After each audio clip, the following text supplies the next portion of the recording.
नमस्कार दोस्तों, राधे राधे, जय सिया राम, जय श्री कृष्णा, जय माता दी। राम राम साहब, कैसे हैं आप सब? उम्मीद है स्वस्थ होंगे, मस्त होंगे, अपने अभियान में जुटे होंगे। दोस्तों, आप देख रहे हैं एग्जाम पार अब की बार यूट्यूब चैनल और मैं हूं विनोद फौजदार, आपका स्वागत करता हूं इस चैनल पर। दोस्तों, हम पढ़ रहे हैं राजस्थान कोऑपरेटिव के संबंधित एमसीक्यूज कर रहे हैं। उसी कड़ी में आज हम फिर आगे चलते हैं और आगे फिर आज हम कुछ महत्वपूर्ण क्वेश्चंस को देखते हैं, कुछ तथ्यों को देखते हैं, कुछ महत्वपूर्ण क्वेश्चंस को देखते हैं। और मेरा ऐसा विश्वास है कि आपको इस आने वाली परीक्षा के अंदर ये बहुत फायदेमंद साबित होंगे। दोस्तों, कल हमारे यहाँ पर इंटरनेट की व्यवस्था बड़ी गड़बड़ हो गई। कल हमारे यहाँ इंटरनेट नहीं आया पूरे दिन, तो मैं आपको वीडियोस और पीडीएफ नहीं दे पाया। ना तो वीडियो रिकॉर्ड हो पाई, ना तो वीडियोस अपलोड हो पाई, रिकॉर्ड हो पाई, और ना ही पीडीएफ आपको ट्रांसफर कर पाया मैं। कल हमारे यहाँ इंटरनेट की व्यवस्था खराब हो गई थी। आज इंटरनेट की व्यवस्था अभी चल रही है, सही करने वाले लग रहे हैं। सही हो रहा है, देखो शायद हो जाए आज। अगर आज ठीक हो गया तो आज से व्यवस्था सुचारू हो जाएगी। दोस्तों,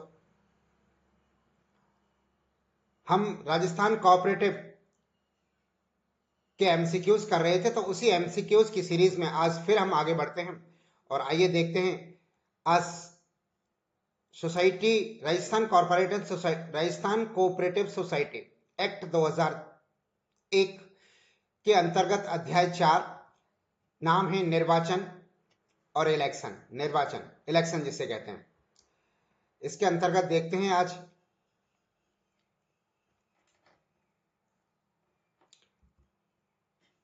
पहला बिंदु। देखिए, सहकारी संस्थाओं में निर्वाचन का कार्य राज्य निर्वाचन कार्यालय के द्वारा किया जाता है।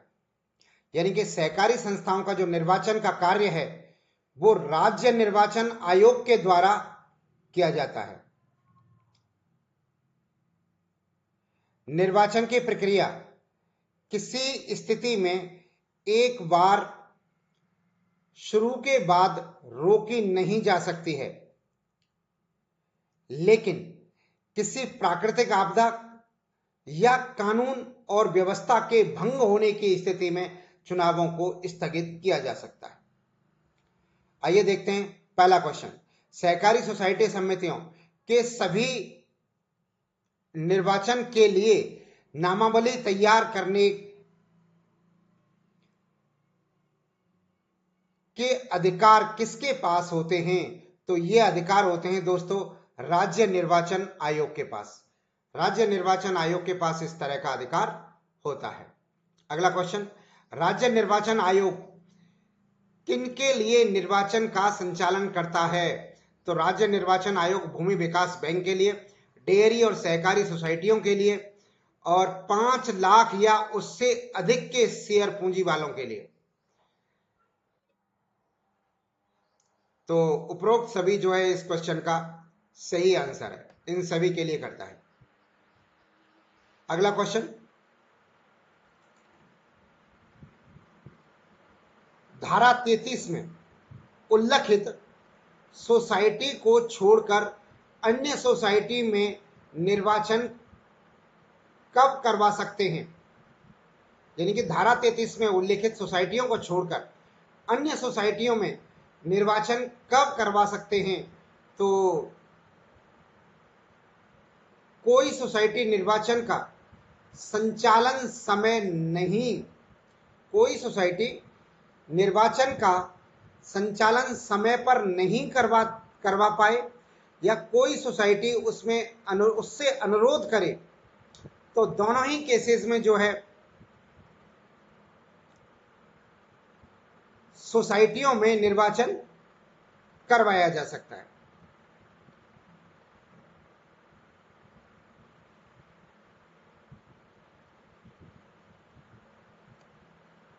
अगला क्वेश्चन, सहकारी सोसाइटी में निर्वाचन प्रक्रिया के बाद प्रारंभ होने के पश्चात रोकी जा सकती है?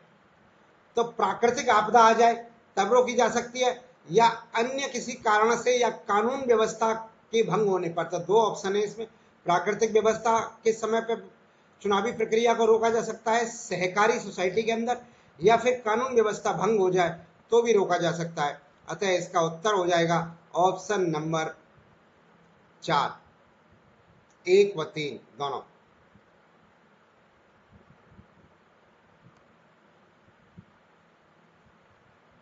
अगले प्रश्न की तरफ चलते हैं।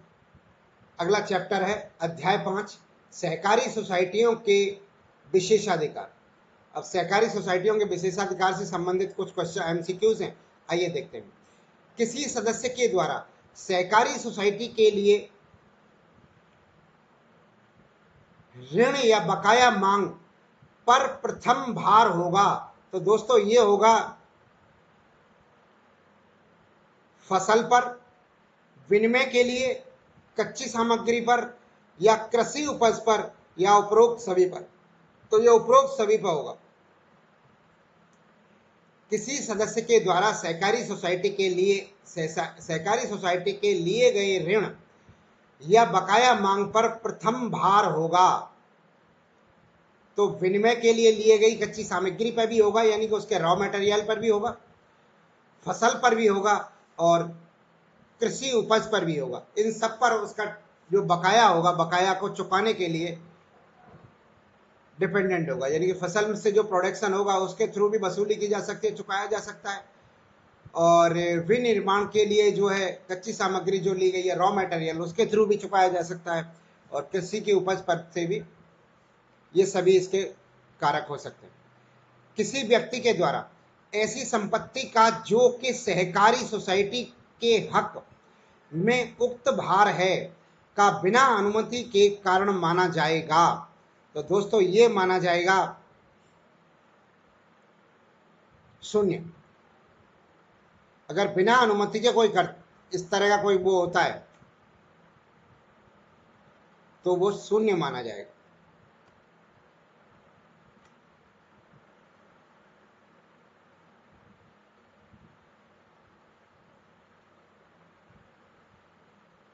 यानी कि सहकारी सोसाइटी के पास अगर कोई संपत्ति है और उससे सहकारी सोसाइटी के बिना अनुमति के कोई व्यक्ति अगर उसका ट्रांसफर करता है, किसी और के नाम करता है या अपने नाम करता है, तो वो ऐसा ट्रांसफर जो है शून्य माना जाएगा। अगला क्वेश्चन, कोई भी व्यक्ति जो सोसाइटी का सदस्य है वह दीर्घकालिक उधार के लिए बैंक में आवेदन करता है तो उस पर प्रभार होगा। दोस्तों स्थायी संपत्तियों पर प्रभार होगा उसका, यही ऑप्शन सही होगा, स्थायी संपत्तियों वाला, क्योंकि उसे कोई ना कोई अपनी प्रॉपर्टी मॉर्गेज करनी पड़ेगी, स्थायी संपत्ति उसे देनी पड़ेगी, तभी वो जो है लंबी अवधि का लोन ले सकता है। कोई भी सदस्य जिसकी संपत्ति बंधक है वह अपनी संपत्ति का पूर्ण या उसके भाग को तब तक हस्तांतरित नहीं कर सकेगा जब तक कि संपूर्ण रकम का ब्याज सहित भुगतान न कर दिया जाए। जब तक कि संपूर्ण रकम का ब्याज सहित भुगतान कर दिया जाएगा, ब्याज सहित हो जाएगा, तब ही वो उसकी संपत्ति को वापस रिलीज किया जाएगा।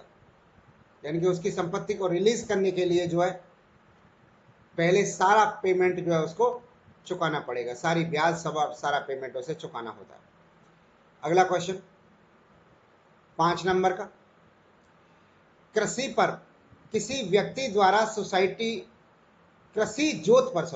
कृषि जोत पर किसी व्यक्ति द्वारा सोसाइटी के पक्ष में सृजित भार संबंधी घोषणा के पश्चात आवेदन किया जा सकता है।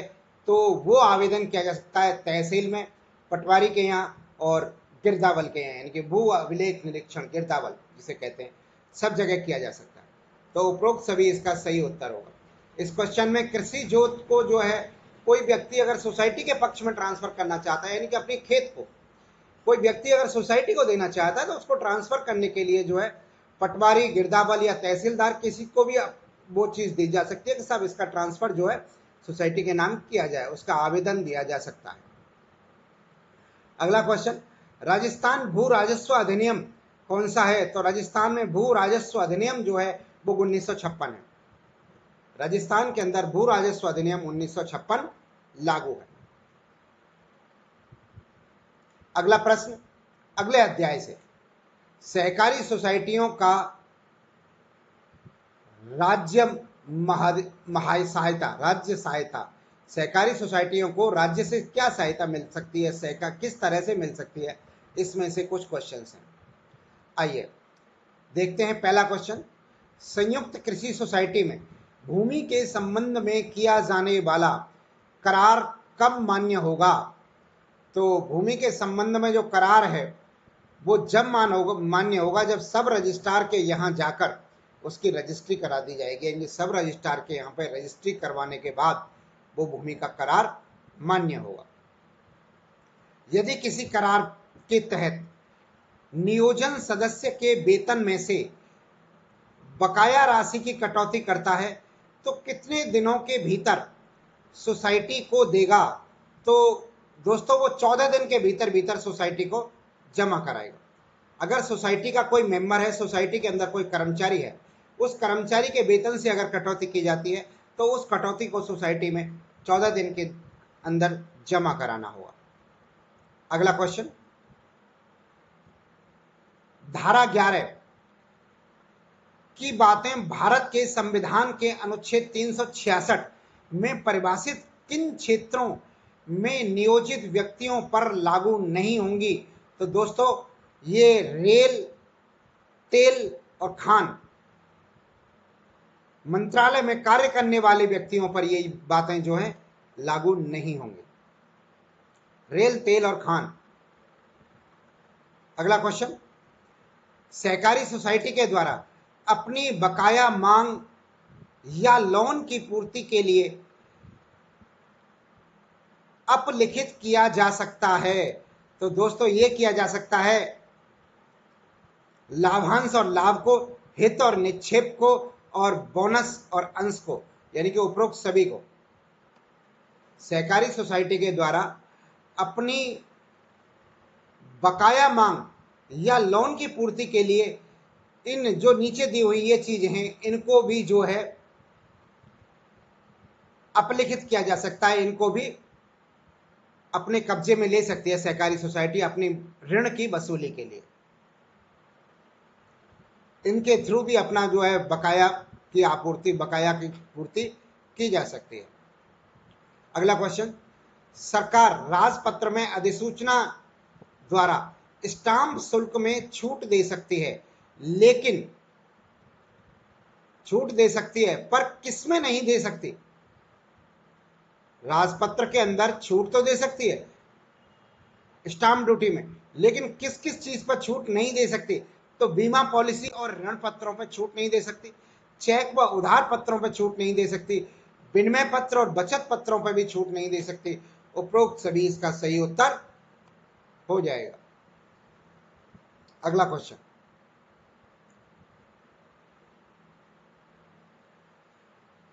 सरकार सहकारी सोसाइटी की सहायता किस प्रकार से कर सकती है? तो सहकारी सोसाइटी की सहायता सरकार किस प्रकार से कर सकती है?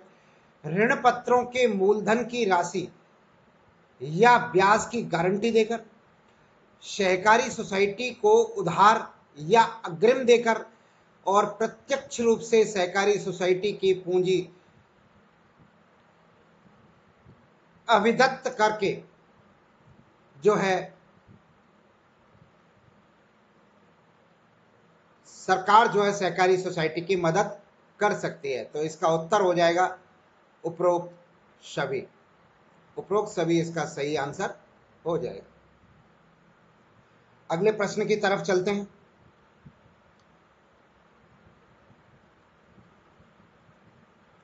अगला प्रश्न है 7 नंबर का, किसी शीर्ष सोसाइटी को जिसे धारा 44 के अधीन सरकार द्वारा धन उपलब्ध करवाया गया है उस धन से एक कोष का निर्माण करेगी। तो वो कौन से कोष का निर्माण करेगी? तो वो करेगी, सरकार जो है 2 कोषों का निर्माण करती है, वो है मुख्य राज्य भागीदारी निधि और समनुषंगी राज्य भागीदारी निधि। इन 2 कोषों का निर्माण करती है अगर सरकार किसी सोसाइटी को धन उपलब्ध कराती है या इस तरह की कोई सहायता देती है, तो इसका उत्तर हो जाएगा ऑप्शन नंबर 3, दोनों नाम से। अगला क्वेश्चन, समधनुषंगी राज्य भागीदारी निधि का उपयोग केंद्रीय सोसाइटी किन कार्यों के लिए कर सकती है?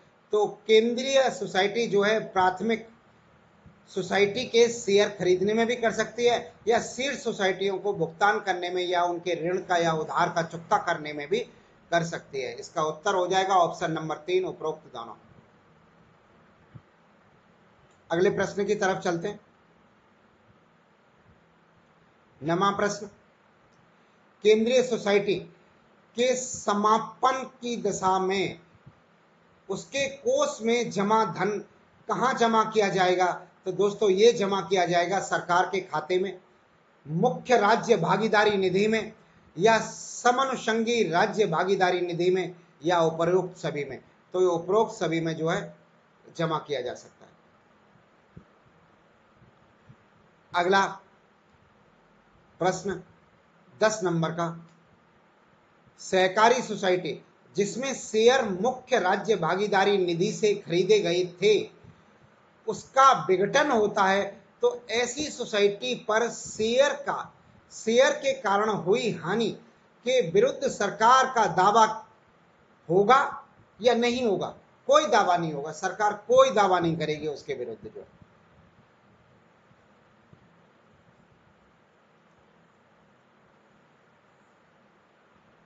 तो इसका उत्तर हो जाएगा ऑप्शन नंबर 1।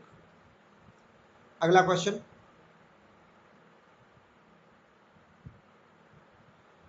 क्या किसी सहकारी सोसाइटी के शुद्ध लाभ से भिन्न निधियों के किसी भी भाग का बोनस लाभांश के रूप में सदस्यों को भुगतान किया जा सकता है? तो दोस्तों नहीं किया जा सकता।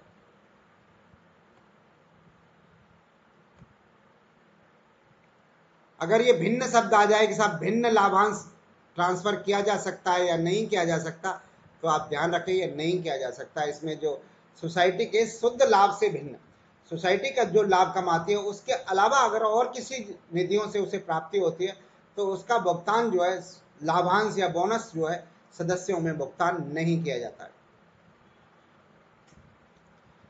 अगला प्रश्न चैप्टर नंबर 7 से देखते हैं। चैप्टर नंबर 7 का नाम है सहकारी सोसाइटियों की संपत्तियां भार निधियां। संपत्तियां और भार निधियां, संपत्तियां और निधियां जो भी है।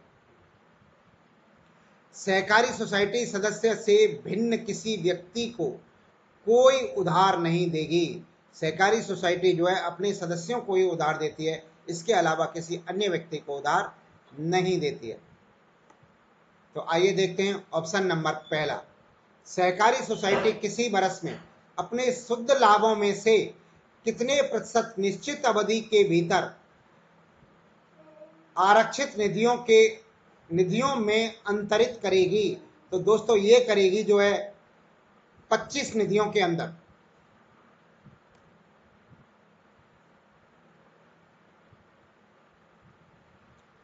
सहकारी सोसाइटी किसी वर्ष में अपने शुद्ध लाभों में से कितने प्रतिशत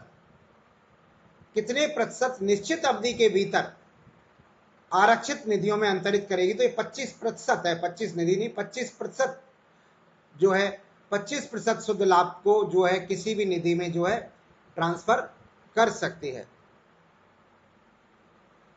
अगला क्वेश्चन 2 नंबर का, सहकारी सोसाइटी अपने शुद्ध लाभों का कितने प्रतिशत जो निर्धारित किया जाए नियमों के अधीन गठित सहकारी शिक्षा और प्रशिक्षण निधियों में जमा कराएगी? तो दोस्तों वो 1% जमा कराएगी। वो धन जो है कुल मिला के 1% ही होगा। अगला, सहकारी सोसाइटी अपने शुद्ध लाभों को अधिकतम कितने प्रतिशत तक सहकारी आंदोलन संबंधी कार्यों के लिए प्रदत्त कर सकती है? तो दोस्तों वो कर सकती है 10%। 10% को जो है अपने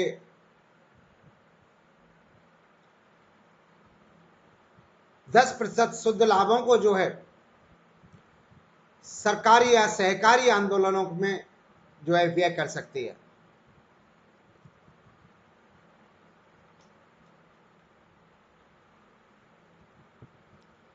अगला क्वेश्चन, सहकारी सोसाइटी अपनी निधियों का विनियोजन निम्नांकित में से किसमें करेगी? तो अपनी निधियों का विनियोजन जो है सहकारी सोसाइटी शीर्ष सहकारी बैंक में कर सकती है, केंद्रीय सहकारी बैंक में कर सकती है, या सीमित दायित्वों वाली किसी अन्य सहकारी सोसाइटी द्वारा जारी किए जाने वाले शेयर, प्रतिभूति या डिबेंचर में भी कर सकती है। उपरोक्त सभी इसका सही उत्तर हो जाएगा। अगला क्वेश्चन, सहकारी सोसाइटी सदस्यों से भिन्न किसी व्यक्ति को उधार दे सकती है क्या? सहकारी सोसाइटी सदस्यों से भिन्न किसी व्यक्ति को उधार दे सकती है? नहीं दे सकती। किसी अन्य व्यक्ति को उधार नहीं दे सकती, केवल उसी व्यक्ति को उधार दे सकती है जो कि सोसाइटी का सदस्य है। अगला प्रश्न,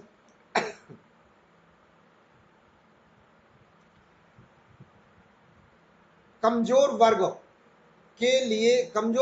के लिए विकास बैंकों को किसी वर्ष में मंजूर किए जाने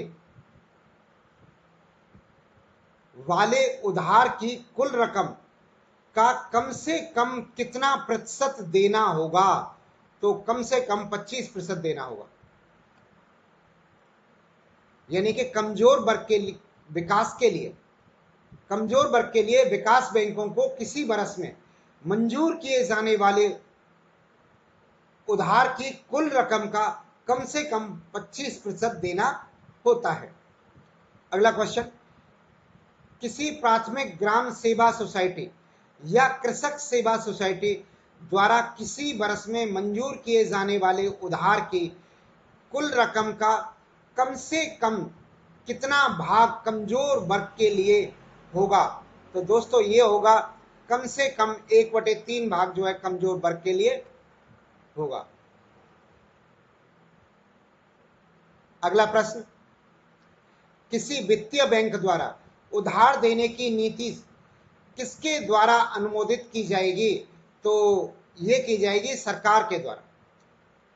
वित्तीय बैंक की उधार देने की जो नीति है वो सरकार के द्वारा अनुमोदित की जाती है।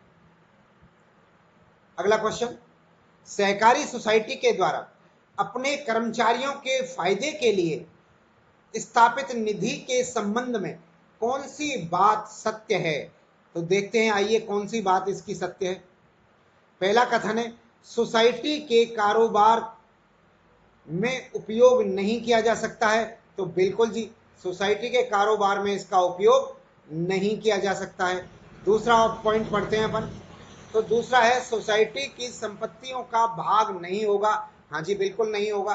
सोसाइटी की संपत्ति नहीं मानी जाएगी, जो निधि कर्मचारी के खाते में जमा की जाएगी वो, और कुर्की के दायित्व के अधीन भी नहीं होगी। अगर किसी सोसाइटी के मेंबर से पीएफ काटा जाता है, तो अगर वो मेंबर जो है ऋण नहीं चुका पाता है और उसकी संपत्ति कुर्क होती है, तो उसमें से भी जो है ये पीएफ की राशि को नहीं शामिल किया जाएगा, उसमें भी शामिल नहीं किया जाएगा। तो इसका उत्तर हो जाएगा उपरोक्त सभी। अगले क्वेश्चन की तरफ चलते हैं। सहकारी सोसाइटियों के लेख परिरक्षण के लिए रजिस्ट्रार निर्धारित नीति से लेखे परीक्षकों को कितने पैनल तैयार कर सकेगा? तो दोस्तों इसके लिए 3 पैनल तैयार करता है। इसके जो पैनल तैयार करता है, 3 पैनल तैयार होते हैं लेखाओं के निरीक्षण के लिए। अगले चैप्टर की तरफ चलते हैं। चैप्टर 8, लेखा परीक्षा, जांच और अधिभार।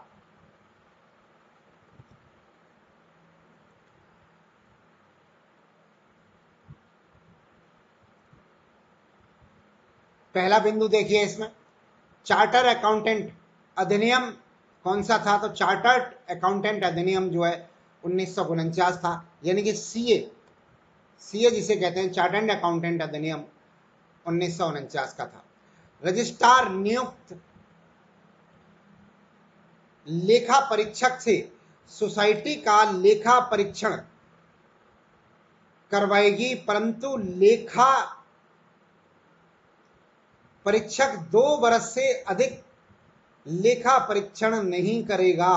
यानी कि जो सोसाइटी है किसी भी लेखा परीक्षक से यानी कि ऑडिटर से अपनी ऑडिट कराएगी, लेकिन वो ऑडिटर जो है किसी भी सोसाइटी का लगातार 2 वर्ष से अधिक तक ऑडिट नहीं करेगा। अधिकतम 2 वर्ष का ही एक बार में ऑडिट कर सकता है। यदि किसी लेखा परीक्षक के समय सोसाइटी के लेखों को पूर्ण नहीं हो तो रजिस्ट्रार सोसाइटी के खर्चे पर उनको पूर्ण कराएगा। अगर कोई ऑडिटर ऑडिट कर रहा है और ऑडिट करते समय सोसाइटी के लेखे जो है, बुक्स जो है कंप्लीट नहीं है, तो उनको रजिस्ट्रार जो है सोसाइटी के खर्चे पर कंप्लीट करवाएगा। तो पहला क्वेश्चन है इस चैप्टर का, चार्टर्ड अकाउंटेंट अधिनियम कौन सा है? तो चार्टर्ड अकाउंटेंट अधिनियम अभी पढ़ा हमने 1949 है। दूसरा प्रश्न, कोई व्यक्ति किसी सोसाइटी के लेखों का परीक्षा लगातार कितने वर्षों तक कर सकता है? तो 2 वर्षों तक कर सकता है लगातार। इसका उत्तर होगा 2 वर्ष।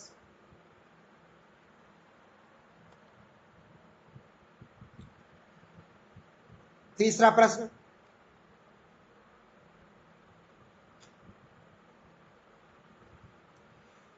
लेखा परीक्षक रजिस्ट्रार द्वारा निर्धारित अवधि के भीतर लेखा परीक्षण पूर्ण करके ऑडिट रिपोर्ट किसको सौंपेगा? तो ये रजिस्ट्रार को सौंपेगा। ऑडिट रिपोर्ट जो है ये ऑडिट रिपोर्ट रजिस्ट्रार को देगा। अगला क्वेश्चन, यदि ऑडिट के समय पर किसी सहकारी सोसाइटी के लेखे पूर्ण नहीं है तो रजिस्ट्रार लेखों को किसके खर्चे पर पूर्ण रूप से लिखवाएगा? तो वो लिखवाएगा दोस्तों सहकारी सोसाइटी के खर्चे पर। सहकारी सोसाइटी के खर्चे पर उन लेखों को पूर्ण कराएगा। किसी सहकारी सोसाइटी की वित्तीय स्थिति के बारे में रजिस्ट्रार जांच कर सकता है। तो रजिस्ट्रार जो है ऐसी सहकारी सोसाइटी जिसमें कि संबंधित सोसाइटी का संबंध है, उस संबंधित सोसाइटी से संबंध है, तो उसकी जांच करा सकता है। सोसाइटी की समिति के सदस्यों के बहुमत पर उसकी जांच करा सकता है, या सोसाइटी के कुल सदस्यों की संख्या के 10वां भाग या 10% से अधिक के आवेदन पर उस सोसाइटी के संबंध में जो है रजिस्ट्रार जांच करा सकता है। अगला क्वेश्चन 6 नंबर का, रजिस्ट्रार या उसके द्वारा प्राधिकृत व्यक्ति के द्वारा धारा 55 के अनुसार निम्नलिखित में से कौन सी शक्तियां जांच के लिए प्राप्त होंगी? तो धारा 55 के अनुसार जांच अधिकारी को कौन सी शक्ति प्राप्त होती है? तो वो होती हैं पुस्तकों, लेखाओं, दस्तावेजों आदि को देखने का अधिकार होता है। सोसाइटी के कार्यों से संबंधित जानकारी रखने वाले व्यक्ति को बुलाने का अधिकार होता है, और सोसाइटी के साधारण बैठक बुलाने का भी अधिकार होता है। तो उपरोक्त सभी इसका सही उत्तर हो जाएगा। धारा 55 के अंदर जांच अधिकारी को ये सारे अधिकार प्राप्त होते हैं। अगले प्रश्न की तरफ चलते हैं। 7 नंबर का क्वेश्चन, अधिकरण को किस धारा के अंतर्गत गठित किया गया है? तो अधिकरण को जो है धारा 105 के अंतर्गत गठित किया गया। धारा 105 अधिकरण को गठन जो है निर्माण किया गया, अधिकरण का गठन किया गया है। अगला क्वेश्चन, धारा 55 के अनुसार जांच की जाती है तो रजिस्ट्रार ऐसी जांच का परिणाम किसे सूचित करता है? तो उस सोसाइटी को और उस सोसाइटी से संबंधित मेंबर्स को जो है उसकी जांच का परिणाम रजिस्ट्रार के द्वारा सूचित किया जाता है। अगला प्रश्न 9वां नंबर,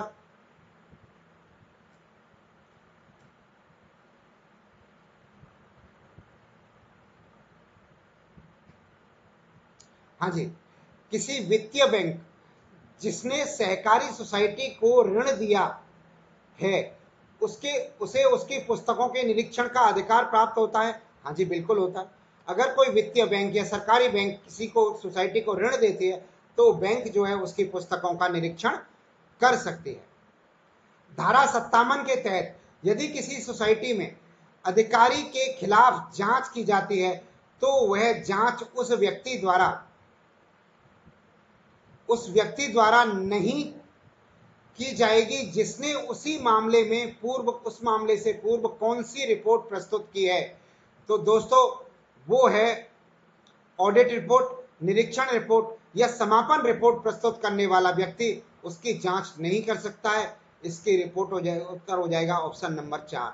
यानी कि धारा 57 के अंतर्गत किसी सोसाइटी में अधिकारी के खिलाफ जांच की जाती है तो वह जांच अधिकारी जांच नहीं कर सकेगा जिसने ऑडिट करी है, जिसने निरीक्षण की रिपोर्ट दी है, या समापन रिपोर्ट देने वाला अधिकारी भी इसकी जांच नहीं कर सकेगा। अगला चैप्टर 9, नाम है विवादों का निपटारा। विवादों का निपटारा से संबंधित 2 तथ्य हैं वो पढ़ लेते हैं। जब विवाद सोसाइटी में किसी पदाधिकारी के निर्वाचन के संबंध में हो तो ऐसी तारीख से 1 माह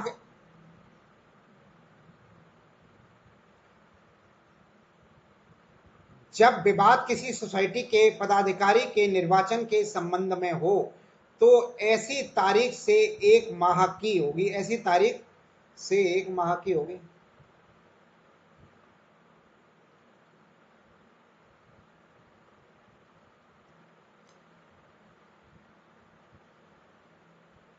कोई सोसाइटी में अगर कोई विवाद हो जाता है किसी पदाधिकारी के या निर्वाचन के विरुद्ध अगर कोई विवाद होता है तो ऐसी स्थिति में जो है उसके जो मतपत्र हैं जो जिससे वोटिंग डाली गई है वो 3 माह तक सुरक्षित रखे जाते हैं। विवादों के निपटारे के लिए 3 माह तक जो मतपत्र और निर्वाचन से संबंधित जो भी सामग्री होती है वो सारी सामग्री जो है 3 माह तक सुरक्षित रखी जाती है। अगला बिंदु है परिसीमा अधिनियम।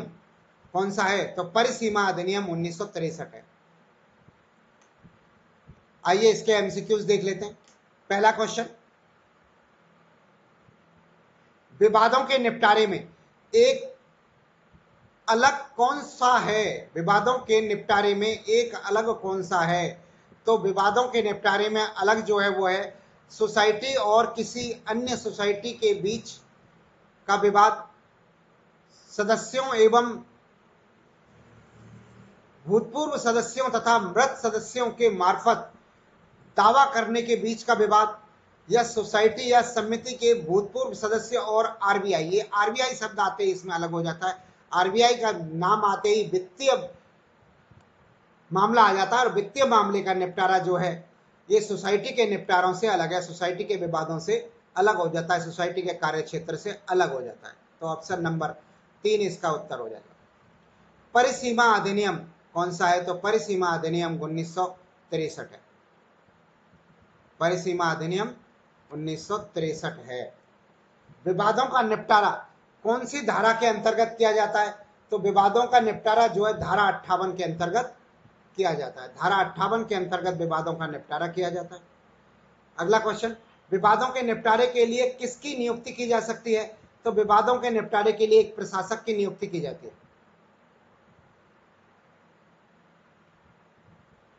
विवादों के निपटारे के लिए एक प्रशासक की नियुक्ति की जाती है। ऑप्शन नंबर 1 इसका सही उत्तर है। अगला, विवादों के निपटारे के लिए प्रशासक के लिए नियुक्ति का उल्लेख किस धारा में किया गया है? तो यह किया गया है धारा 30 के अंदर। प्रशासक की नियुक्ति का उल्लेख जो है धारा 30 के अंतर्गत किया गया है।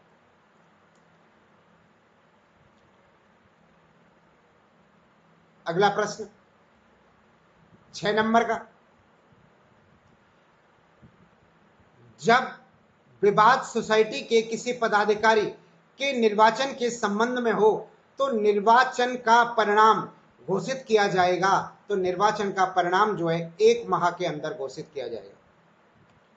निर्वाचन का परिणाम 1 माह के अंदर घोषित किया जाएगा, लेकिन इसके मतपत्र वगैरह 3 माह तक सुरक्षित रखे जाते हैं। विवादों के निपटारे के लिए धारा 58 में कौन से दिशा निर्देश प्राप्त होते हैं? तो धारा 58 में विवादों का निपटारा के लिए जो निर्देश प्राप्त होते हैं वो हैं कि विवादों का स्वयं विनिश्चय कर सकेगा, विवादों का स्वयं विनिश्चय कर सकेंगे। ऐसे व्यक्ति की नियुक्ति जो सरकार के द्वारा नामांकित हो, ऐसे व्यक्ति की नियुक्ति की जा सकती है, या निपटारे के लिए किसी अन्य व्यवस्था का भी निर्धारण किया जा सकता है। तो उपरोक्त सभी इसके सही उत्तर होंगे। अगले प्रश्न की तरफ चलते हैं। अगला चैप्टर आ जाता है अगले प्रश्न के तौर पर। अगला चैप्टर है अध्याय 10, सहकारी सोसाइटियों का परिसीमापन और विघटन। सहकारी सोसाइटियों का परिसीमापन और विघटन से संबंधित प्रश्न आते हैं। आइए देखते हैं इसको। इसके कुछ बिंदु हैं, इनको पढ़ लेते हैं पहले। बैंक के परिसीमापन का कोई आदेश या समामेलन या पुनर्निर्माण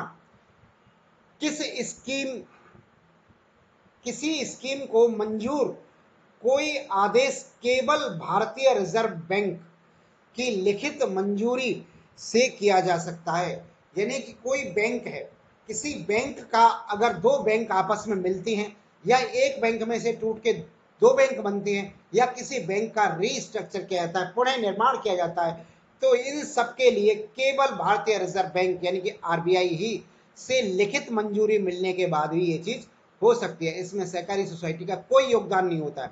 जहां बैंक का नाम आ जाता है वहां आरबीआई का नाम आता है। अगला क्वेश्चन,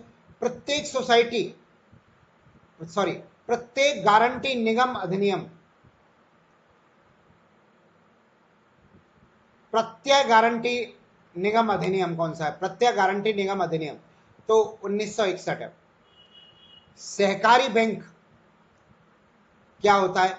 ऐसा बैंक जो निक्षेपण बीमा और प्रत्यय गारंटी निगम अधिनियम 1961 की धारा 47 के उपबंधों के अधीन कोई बीमाकृत बैंक है, उस बैंक को सहकारी बैंक कहते हैं। सहकारी बैंक किसे कहते हैं एक बार दोबारा देख लें। ऐसा बैंक जो निक्षेप सीमा और प्रत्यय गारंटी अधिनियम 1961 की धारा 47 के उपबंधों के अधीन कोई बीमाकृत बैंक है, वो जो है सहकारी बैंक कहलाता है। अगला क्वेश्चन, धारा 63 समापक की नियुक्ति करती है। परिसीमापन के आदेश की तारीख से 3 वर्ष के भीतर पूरी की जाए तब तक रजिस्ट्री की अवधि को नहीं बढ़ाएं। यानी कि परिसीमापक के आदेशों की तारीख से 3 वर्ष के भीतर पूरी की जाती है। नोट, इसमें एक नोट लगा है कि रजिस्ट्री समापक की अवधि की वृद्धि तक एक बार में 1 वर्ष के लिए और कुल मिलाकर 2 वर्ष से अधिक के लिए नहीं बढ़ाई जाएगी। पूर्व विन्यास अधिनियम 1890 था। पूर्व विन्यास अधिनियम कौन सा था? 1890। तो इसका पहला प्रश्न देखते हैं हम। पहला प्रश्न है, बीमाकृत सहकारी बैंक के परिसीमापक का आदेश या समामेलन या पुनर्निर्माण की मंजूरी कौन देता है?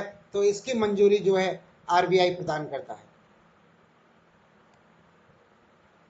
अगला क्वेश्चन, प्रत्यय गारंटी अधिनियम कौन सा है? 1961 है प्रत्यय गारंटी अधिनियम। अगला प्रश्न, आरबीआई की बीमाकृत सहकारी बैंक का को कोई मंजूरी देता है, उसकी मंजूरी प्राप्त करता है, तो उसकी मंजूरी जो है लिखित रूप में प्राप्त की जाएगी। जो भी मंजूरी देता है, कौन देता है? आरबीआई किसी बीमाकृत सहकारी बैंक को अगर कोई मंजूरी देता है तो मंजूरी जो है आरबीआई से लिखित रूप में प्राप्त की जाती है। अगला क्वेश्चन, आरबीआई सहकारी बैंक के हितों के प्रबंध के लिए किसकी नियुक्ति करता है? तो वो करता है, एक प्रशासक की नियुक्ति करता है।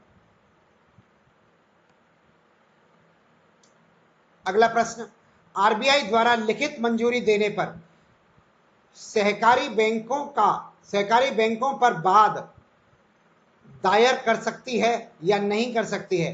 दायर नहीं कर सकती है। आरबीआई द्वारा लिखित में मंजूरी दिए जाने पर सहकारी बैंकों पर कोई वाद दायर नहीं कर सकती है, कोई भी किसी भी तरह का आरोप या प्रत्यारोप या मुकदमा दायर नहीं किया जा सकता है। अगले प्रश्न की तरफ चलते हैं। अगला प्रश्न है 6 नंबर का, सहकारी सोसाइटी के परिसीमापक का कौन सी धारा में उल्लेख है? तो ये धारा 61 के अंदर इसका उल्लेख है। विवादों के मध्यस्थ कौन सी धारा है? विवादों के मध्यस्थ कौन सी धारा है? तो वो है विवादों की मध्यस्थ धारा, जो है 61 धारा। अगला प्रश्न, कौन सी धारा में सहकारी सोसाइटी के समापक की नियुक्ति होती है? तो धारा 63 के तहत।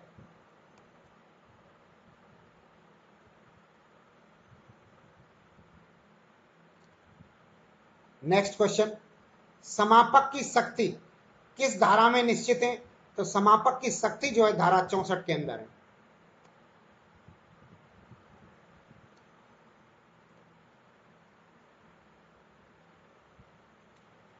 नेक्स्ट, परिसीमापक की कार्यवाही को रजिस्ट्रार कितने वर्षों में कर सकता है?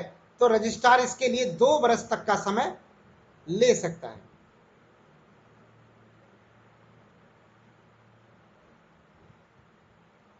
अगला प्रश्न, अधिशेष आस्तियों का निपटारा कौन सी धारा में किया जाता है? तो इनका जो निपटारा किया जाता है दोस्तों, वो किया जाता है धारा 66 के अंतर्गत। धारा 66 में अधिशेष आस्तियों का निपटारा किया जा सकता है। तो ये था दोस्तों हमारा आज का वीडियोस। आपको कैसा लगा अवश्य बताएं। आपने अगर हमारे चैनल को अभी तक सब्सक्राइब नहीं किया हो तो जरूर कर लें और वीडियोस को भी लाइक करें। वीडियो देखने के लिए आपको बहुत बहुत धन्यवाद। जय हिंद, जय भारत।